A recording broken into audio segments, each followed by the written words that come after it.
What are, there's some, what are some things that, maybe just a couple things that people could look for as we talk about this? What could they look for in terms of what the NAR is about? Right. And yeah, just give people a quick overview of the movement. This movement is led by church leaders who claim to be authoritative apostles and prophets. They claim they're giving critical new revelation that the global church requires so that all Christians can learn how to develop miraculous powers such as prophesying, healing the sick, raising the dead, even.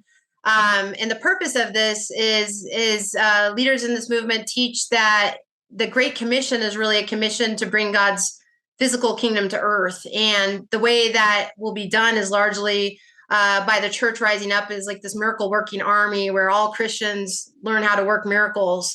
And so really the leaders in this movement teach that every Christian is supposed to be healing the sick, raising the dead. And if they're not, then they're really not obeying God.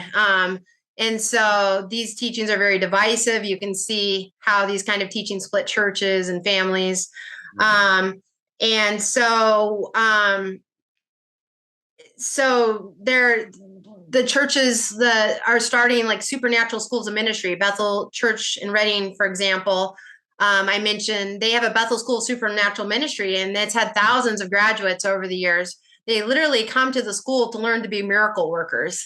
And because they're taught that everyone can learn to work miracles, and the ways they teach their students to do that, they have them engage in these prophetic activation exercises. Things like they blindfold the students or have them stand back to back and say the first thing that pops into their mind is a prophetic word for the person behind them. And even though they don't know who that person is, things like that are the type of prophetic activation exercises that are being used in NAR churches. And these schools are being started up in churches across the nation, around the world. And a lot of people don't realize these are the kind of teachings and practices that are behind the Bethel music we wrote an entire chapter in our book about NAR music, New Apostolic Reformation music, and it's wildly popular, but how it's responsible for disseminating the teachings of this movement and drawing people into this movement.